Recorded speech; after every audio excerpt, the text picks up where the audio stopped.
Good morning students. आज मैं आप लोगों के सामने फिर उपस्थित हुई हूँ रसायन विज्ञान के साथ। जैसा कि जो लोग नए जुड़े हों वो जान लें कि बुधवार को जीव विज्ञान और बृहस्पतिवार को रसायन विज्ञान के साथ मैं आपके सामने उपस्थित होंगी। तो इससे पहले वाले में मैंने क्लास में रासायनिक अभिक्रिया और समीकरण को बताया था। उसके बाद आज मैं शुरू कर रही हूँ रासायनिक अभिक्रियाओं के प्रकार। रासायनिक अभिक्रियाएं कई प्रकार से होती हैं, तो इसमें रासायनिक अभिक्रियाओं के प्रकार, जैसा कि आपने अच्छा एक चीज ध्यान रखिएगा, इसमें मैंने 1 2 3 4 5 6 7 8 तक ये जो डाला है नंबर, इसके विषय में आपको मैंने पहले ही लिखित कार्य डाल दिया है और उस लिखित कार्य में इसके बारे में गाढ़े काले रंग से डार्क ब्लैक कलर से जो हिस्सा लिखा हुआ है इसके विषय में उसको आपको लिखना होगा प्रत्येक के सामने। जैसे ये संयोजन पहला है, संयोजन या योगात्मक अभिक्रियाएं, आप देखेंगे वहां पे हेडिंग डाल के ब्लैक गाढ़े रंग से गाढ़े ब्लैक कलर से उस पे लिखा होगा। उसके बाद ये जो हिस्सा है ये इसको उदाहरण बोलते हैं। आप प्रत्येक में से, अब एक ही वीडियो में इतना लंबा नहीं बताया जा सकता, तो आप उदाहरण कम से कम दो, जैसे मैंने एक एक लिखा है ना, आप उसमें दो उदाहरण दे दीजिएगा और लिख लीजिएगा। और वेरी इंपॉर्टेंट चैप्टर, ये भी आपका लंबा प्रश्न में भी आ सकता है, 7 नंबर में भी आ सकता है, 4 नंबर में भी कोई 2 या 1 आ सकता है। उसमें इंपॉर्टेंट चैप्टर है, इसको ध्यान से देखिए। तो रासायनिक अभिक्रियाओं के प्रकार, इसमें पहली अभिक्रिया है संयोजन या योगात्मक अभिक्रियाएं। जैसा कि संयोजन और योगात्मक से के अर्थ से ही आप समझ रहे होंगे, जुड़ना। योग माने जोड़ना। तो जब दो या दो से अधिक पदार्थ जुड़ करके एक पदार्थ केवल एक पदार्थ बनाते हैं तो उसे योगात्मक अभिक्रिया कहते हैं। जैसे आपने देखा 2Mg माने मैग्नीशियम, ये सॉलिड, ये जो लिखा हुआ है ये ध्यान दीजिएगा। अभी आप लोगों को हो सकता है ना पता हो, ये सॉलिड मीन्स ठोस, एस लिखा है ना, इंग्लिश में इसको सॉलिड कहते हैं, ठोस को, तो सॉलिड। फिर O2 गैस है, तो 2Mg प्लस O2, तो क्या बन रहा है, गिब्स। इसको क्या कहेंगे, गिब्स। ये जो अभिक्रिया हो रही है इसका मतलब हुआ अभिक्रिया हो रही है, तो क्या बन रहा है 2MgO मैग्नीशियम ऑक्साइड, जो कि ठोस होता है। ठीक, यहाँ पे सॉलिड लिखा हुआ है। तो बात समझ में। संयोजन अभिक्रिया में दो या दो से अधिक जब पदार्थ मिलकर के केवल एक पदार्थ बनाए, जैसे C plus O2 CO2, 2H2 plus O2 H2O 2H2O। तो इस तरह से जुड़ करके जब एक पदार्थ बनाते हैं तो उसे संयोजन अभिक्रिया कहते हैं। इस तरह के 2 एग्जाम्पल आप लिख दीजिएगा, 2 उदाहरण आप ले लीजिएगा। वो आप किसी भी किताब से देख सकते हैं, ये कोई जरूरी नहीं है कि आपके पास अगर वो किताब ना हो तो आप सोचें किससे लिखें। संयोजन अभिक्रिया का कोई भी उदाहरण आप इसमें दे सकते हैं, या आपकी मर्जी पे भी है। दूसरा है अपघटन अभिक्रिया। अपघटन का मतलब देखिए, ये बाह्य कारक जो होते हैं, बाह्य कारण, उष्मा, विद्युत या प्रकाश, इसके कारण ये जो बड़े यौगिक होते हैं, ये टूट करके छोटे छोटे 2 या 2 से अधिक पदार्थों में बढ़ जाते हैं। ठीक, मतलब उष्मा की वजह से, विद्युत के कारण या प्रकाश के कारण, ये इसको बाह्य कारण कहते हैं। जब बड़ा यौगिक टूट करके 2 या 2 से अधिक पदार्थों में बट जाए, यौगिकों में बट जाए, तत्वों में बट जाए, तो उसे क्या कहते हैं, अपघटन अभिक्रिया। एक चीज और यहाँ पे ध्यान देने की बात है, यहाँ पे मैंने देखिए लिखा है अनुत्क्रमणीय अभिक्रिया। आप सोचेंगे अनुत्क्रमणीय अभिक्रिया ये क्या चीज है, तो देखिए एक उत्क्रमणीय अभिक्रिया होता है, एक अनुत्क्रमणीय अभिक्रिया होता है। अनुत्क्रमणीय अभिक्रिया का मतलब है कि यदि हम इसको हटा लें, इस कारण को हटा लें, तो वह पुनः अपने पूर्व स्थिति में नहीं आ सकता पदार्थ। माने जो टूट करके दूसरा यौगिक बन गया, यदि हम इस कारण को हटा देंगे तो भी वह उस बड़े वाले यौगिक के रूप में नहीं बदल सकता। इसे अनुत्क्रमणीय अभिक्रिया कहते हैं। जैसे आपने देखा होगा, मोम को आप गलाते हैं, जरा सा हीट दीजिए, आप ताप दीजिए, वो गल जाएगा, लेकिन ताप को हटा दीजिए, पुनः वो जम जाएगा। तो इसको कहते हैं उत्क्रमणीय। क्या कहते हैं, उत्क्रमणीय अभिक्रिया। लेकिन यदि वह पहले पूर्व रूप में ना आ सके कारण को हटाने के बाद भी, तो उसे अनुत्क्रमणीय अभिक्रिया कहते हैं। ये भी आप जान लीजिए, ये अलग से भी पूछता है, उत्क्रमणीय या अनुत्क्रमणीय अभिक्रिया किसे कहते हैं। तो पहला एग्जाम्पल मैंने लिया है उष्मा के द्वारा, जैसे हमने 3 लिखा है ना, तो तीनों का एग्जाम्पल मैंने दे दिया है उष्मा के द्वारा। 2KClO3 यह है पोटेशियम क्लोरेट। पोटेशियम क्लोरेट को जब हम उष्मा देते हैं तो क्या बन जाता है, 2KCl पोटेशियम क्लोराइड और ऑक्सीजन इसमें विघटित हो जाता है। क्या होता है, ये पोटेशियम क्लोरेट पोटेशियम क्लोराइड और ऑक्सीजन में विघटित हो जाता है। तो इसे क्या कहेंगे, अपघटन अभिक्रिया और उष्मीय अपघटन। क्या कहेंगे, उसमें मतलब कहने का है कि अपघटन अभिक्रिया 3 प्रकार की होती है, उष्मीय अपघटन, विद्युत अपघटन, प्रकाश अपघटन। ये सब मैंने आपके रिटन वर्क में डाल दिया है, आप देख लेंगे, डार्क कलर से ये सब लिखा हुआ है और उसके बारे में 2-2, 3-3 लाइनें लिखी हुई हैं और उदाहरण भी लिखा हुआ है। ठीक, हम आपको यहाँ पे इसका भी हमने डाल दिया है फोटो, कि आपको एक बार समझ में आ जाएगा कि आज मैडम ने क्या क्या पढ़ाया। फिर देखिए, ये दूसरा है विद्युत अपघटन। अगर कोई जल अपघटन वाला पदार्थ है जो मतलब जल में घुल करके प्लस और माइनस में विभक्त हो जाता है, धनायन और ऋणायन में बढ़ जाता है, जैसे 2H2O, ये जब इसमें विद्युत प्रवाहित की जाती है या विद्युत अपघटन किया जाता है तो वह हाइड्रोजन और ऑक्सीजन में अपघटित हो जाता है। इसलिए इसको क्या कहते हैं, विद्युत अपघटन। क्या कहते हैं, विद्युत अपघटन। तीसरा आता है प्रकाश अपघटन। प्रकाश अपघटन के बारे में तो आप नाम से ही जान रही होंगी। प्रकाश की अभिक्रिया के द्वारा, माने सूर्य का प्रकाश या प्रकाश में जब कोई चीज रखी जाती है तो उस पर क्या प्रभाव पड़ता है। तो देखिए, अब यहाँ पे ये तीसरा एग्जाम्पल, इसको प्रकाश अपघटन कहते हैं। ये अपघटन अभिक्रिया के अंतर्गत ही आ रहे हैं तीनों। जैसे 2AgCl मतलब सिल्वर क्लोराइड, ये भी देखिए यहाँ ठोस है, सिल्वर क्लोराइड। सूर्य का प्रकाश यहाँ लिखा है, ये जो अभिक्रिया होगी किसमें होगी, सूर्य के प्रकाश में। जब सूर्य के प्रकाश में अभिक्रिया होगी तो यह 2Ag मीन्स सिल्वर, और ये जो ठोस है, और क्लोरीन जो कि गैस है, इसमें अपघटित हो जाएगा। इस प्रकार आपने देखा कि अपघटन अभिक्रिया वो अभिक्रिया होती है जिसमें एक बड़ा यौगिक टूट करके 2 या 2 से अधिक तत्वों में या यौगिकों में या पदार्थों में विभाजित हो जाता है, लेकिन वह पुनः अपनी अवस्था में नहीं आता कारण को हटाने के बाद भी। इस चीज को एकदम ध्यान से रखिए, क्योंकि आगे हम अभी दिखाएंगे सेम यही अभिक्रिया होगी, लेकिन वह उत्क्रमणीय होगी। इसलिए इस चीज को ध्यान रखिएगा कि दोनों में आप कंफ्यूजन न करें। अपघटन अभिक्रिया में पदार्थ अपनी कारण को हटाने पर भी अपनी अवस्था में वापस नहीं आता। तीसरा है विस्थापन अभिक्रिया। विस्थापन से जैसे कि आप समझ रहे हैं, एक स्थान से दूसरे स्थान पे विस्थापित हो जाना। अब यहाँ पे है कि जब एक कोई तत्व किसी यौगिक से उसके तत्व को हटा दे। अब आप एक छोटा सा एग्जांपल लीजिए, जो ताकतवर लोग होते हैं वो क्या करते हैं, मान लीजिए क्लास में आप लोग बैठे हैं 2-2 लोग सीट पे, लेकिन कोई ऐसा लड़का या लड़की कोई भी है जो कि आया आप ही के साथ का पढ़ने वाला है, लेकिन वो बहुत अपने को तेज तरह समझता है। उसने एक कमजोर बच्चे को या जो बेचारा सीधा साधा है उसको हटाया, उसको दूसरी जगह कर दिया और स्वयं वहां पर बैठ गया। बात समझ में आई?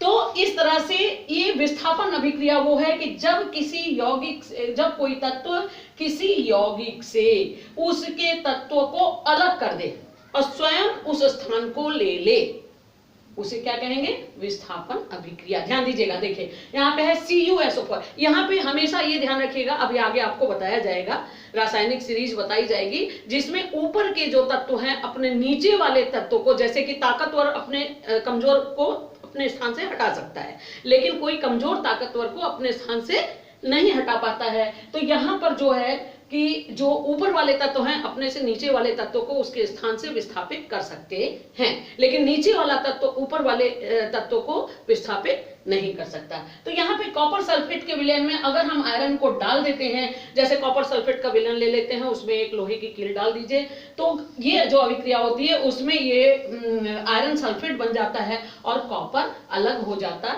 है। उस कील के ऊपर कॉपर चमकने लगता है, अगर उसको डाल के हम 1 आध हफ्ते छोड़ दें तो उस पर वो चमकने लगता है।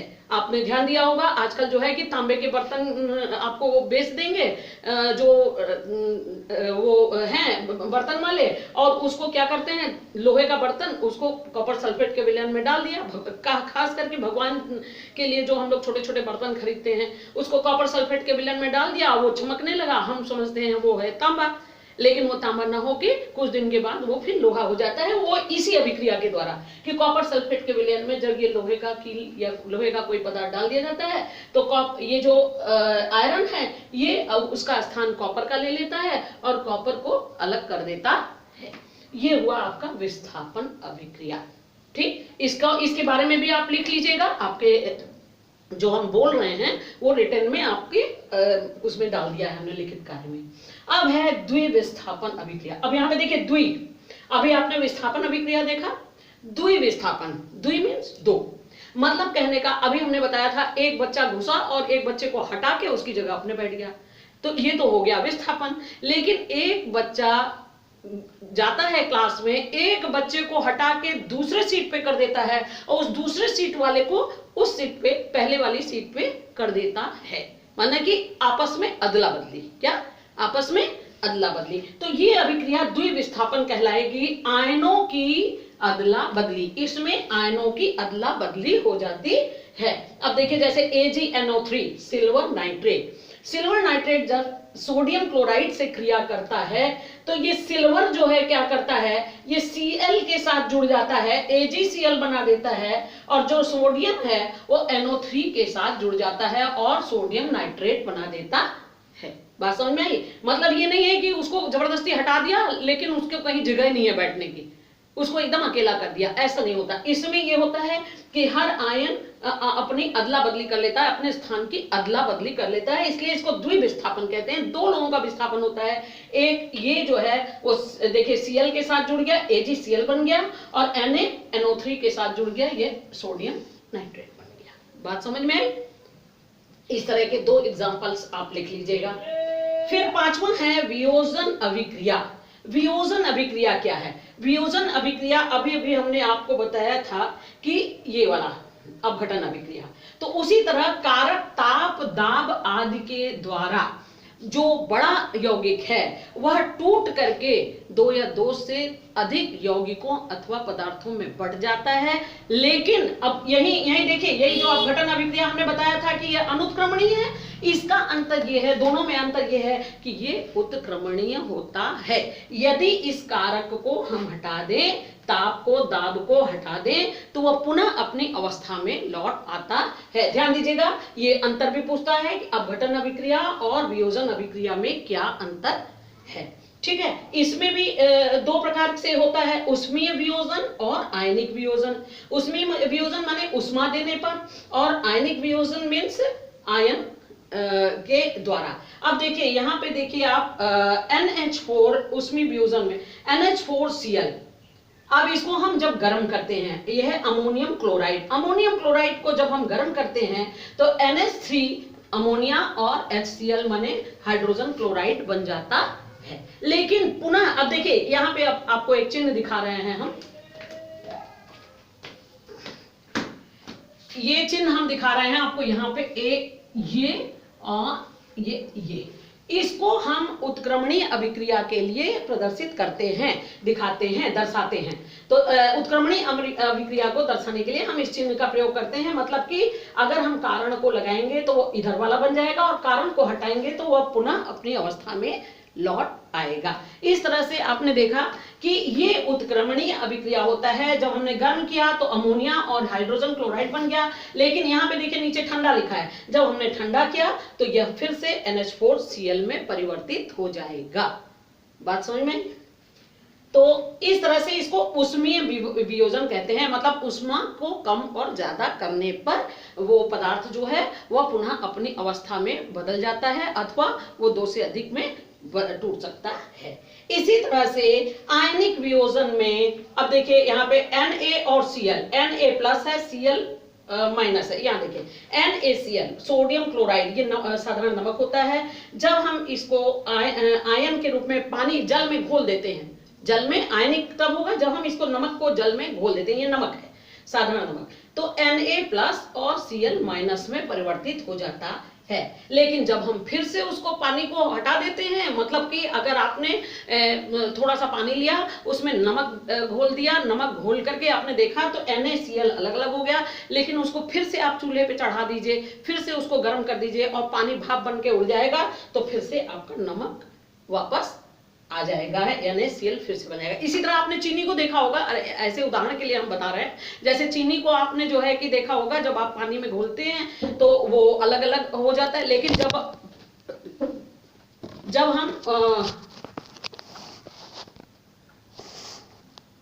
हम उसको फिर से जो है कि गर्म करते हैं और ठंडा करते हैं, गर्म करने के बाद फिर से ठंडा करते हैं, तो वह फिर से चीनी में परिवर्तित हो जाता है। इसी तरह से NaCl जो है वह Na और Cl में विभाजित हो जाता है, लेकिन जब हम इसको फिर से गर्म करते हैं तो ये जो है NaCl में विभाजित NaCl बन जाता है। इसी तरह NH4Cl ये भी अमोनिया और क्लोरीन में विभाजित हो जाता है, लेकिन पुनः कारण हटा देने पर यह अमोनिया में अमोनियम क्लोराइड में बदल जाता है। ठीक। अब ये 6वें नंबर पे आता है ऊष्माक्षेपी तथा ऊष्माशोषी अभिक्रियाएं। आप ऊष्माक्षेपी, जैसे कि नाम से ही जान रहे हैं, ऊष्माक्षेपी माने ऊष्मा निकलना, ऊष्मा का उत्सर्जन होना, और ऊष्माशोषी मीन्स ऊष्मा का अवशोषण होना। तो एक अभिक्रिया होती है जिसमें ऊष्मा निकलती है। सपोज करिए आपने एक कागज लिया, कागज को आपने माचिस की तीली से जला दिया, क्या होगा? ऊष्मा निकलेगी, प्रकाश भी निकलेगा, तो ऊष्मा निकलेगी। और एक जैसे ये देखिए आप, इसको ऊष्माक्षेपी अभिक्रिया कहते हैं। आपने देखा होगा सूखा चूना, जिसको कैल्शियम ऑक्साइड कहते हैं, जब आप पानी में डालते हो, पानी में जब डालते हो तो वो एकदम से खौलने लगता है, भाप निकलने लगती है और ऊष्मा निकलने लगता है। अगर उसमें आप हाथ डालेंगे तो हाथ भी जल जाता है और आपका फफोले भी पड़ सकते हैं, काफी ऊष्मा निकलती है।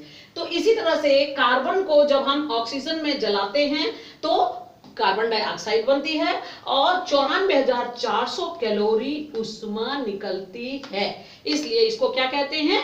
ऊष्माक्षेपी अभिक्रिया। इसमें ऊष्मा का उत्सर्जन होता है। बात समझ में आई? मतलब ऊष्मा निकलती है। इसी तरह से एक ऊष्माशोषी अभिक्रिया है, जैसे नाइट्रोजन N2 + O2 ये मिलकर के 2NO बनाता है और इसमें 20,000 कैलोरी ऊष्मा शोषित होती है। अगर इसकी एक शीशे की परखनली आती है लंबी, उसको अगर हम नीचे छू देंगे तो बिल्कुल ऐसा लगेगा कि एकदम इतना ठंडा, बहुत ही ठंडा रहता है। तो 20,000 कैलोरी ऊष्मा शोषित हो जाती है। ठीक है, तो ये हो गया आपका ऊष्माक्षेपी और ऊष्मा शोषी अभिक्रिया, जो एक में ऊष्मा का उत्सर्जन हो रहा है और एक में ऊष्मा का अवशोषण हो रहा है। ठीक। अब 7वें नंबर पे है उदासीनीकरण। अब उदासीनीकरण का जैसा कि आपको हमने बताया भी होगा कि जल का जो pH होता है, उसके हाइड्रोजन आयन का सांद्रण होता है, उस क्या होता है? 7 होता है। ना तो वो अम्लीय होता है, ना तो वो क्षारीय होता है, मीन्स उदासीन होता है। 7 से कम जिसका होता है pH वैल्यू वह अम्लीय होता है, 7 से ज्यादा 14 तक जिसका होता है वो क्षारीय माना जाता है। तो उदासीनीकरण का क्या मतलब हुआ? उदासीनीकरण में जब हम एक निश्चित मात्रा में क्षार और अम्ल लेते हैं, एक निश्चित मात्रा में क्षार और अम्ल लेते हैं तो वो लवण और जल बनाता है। तो वो जो क्षार होता है वो क्षार नहीं रह जाता, जो अम्ल रहता है वो अम्ल नहीं रह जाता, उदासीन हो जाता है। अर्थात उदासीनीकरण में लवण और जल बनता है। वेरी इंपॉर्टेंट क्वेश्चन, ये अलग से भी पूछता है, उदासीनीकरण किसे कहते हैं। इसमें आपको ये Na और OH ये प्लस माइनस में भी दिखाना होगा। Na+ हो जाएगा, OH-, इसी तरह H+ और Cl-। तो Na जुड़ जाएगा किससे? Cl से, और OH जुड़ जाएगा इस S से, तो NaCl + H2O बन जाएगा। ध्यान दीजिएगा, वेरी इंपॉर्टेंट क्वेश्चन, उदासीनीकरण किसे कहते हैं, ये 2 नंबर में भी पूछता है। तो उदासीनीकरण का मतलब है निश्चित मात्रा पे, एक निश्चित अनुपात में जब हम क्षार और अम्ल को लेते हैं तो लवण और जल बनता है। वो लवण न तो ये जो क्षार है वो क्षार नहीं रह जाता, अम्ल नहीं रह जाता, ये अपने जो गुण खो देता है और लवण और जल बनता है, जिसे उदासीनीकरण कहते हैं। जैसे जल का pH मान 7 होता है, जल उदासीन होता है। इसी तरह से 8वां है उपचयन एवं अपचयन अभिक्रिया। अब देखिए उपचयन और अपचयन अभिक्रिया क्या है। तो उपचयन में ऑक्सीजन का ग्रहण होता है और हाइड्रोजन का त्याग होता है। ऑक्सीजन को लेता है और हाइड्रोजन को त्यागता है। अब अपचयन अभिक्रिया क्या है, इसमें हाइड्रोजन को लेना और ऑक्सीजन को त्यागना। ठीक, इसको उपचयन अपचयन अभिक्रिया कहते हैं। और जब ये दोनों अभिक्रियाएं एक साथ होती हैं तो उसे रेडॉक्स अभिक्रिया या उपचयन अपचयन अभिक्रिया कहते हैं। ठीक, आशा करते हैं कि आप लोगों ने इसको ध्यान से सुना होगा। वेरी इंपॉर्टेंट चैप्टर, बड़े प्रश्न भी इसमें से आते हैं, छोटे प्रश्न भी आते हैं। और आपको हमने लिखित कार्य पूरा एकदम डाल दिया है हमने आपके व्हाट्सएप पे। आशा करते हैं कि आप सभी लोगों ने अच्छे से समझा होगा और उसको लिखेंगे और याद करेंगे, पूरा चैप्टर अच्छे से तैयार करेंगे। इसके अतिरिक्त एक छोटा सा प्रश्न था संक्षारण, और एक संक्षारण में जैसे लोहे का जो कोई छड़ है या लोहे का जब सामान, उसको हम वायु में नमी और वायु में रख देते हैं तो उस पर जंग लग जाता है और जंग लग के वह धीरे धीरे उसका क्षरण होने लगता है। ठीक है, तो उसको संक्षारण कहते हैं। मैंने उसको भी डाल दिया है और आप लोग उसको पूरा कर लीजिएगा। और स्मरणीय बिंदु भी डाल दिया है। स्मरणीय बिंदु का मतलब होता है कि जो चैप्टर आपने पढ़ा उसका पूरा निचोड़, क्या क्या आपने पढ़ा, और उसमें से आपको एक एक नंबर के प्रश्न भी मिल जाते हैं और कभी कभी 2-2 नंबर के प्रश्न भी मिल जाते हैं। आप खाली उसको भी पढ़ लेंगे तो 2 नंबर का प्रश्न हो सकता है कि आपका उसी में से आ जाए। तो आप लोग इसको तैयार करिएगा। Thank you.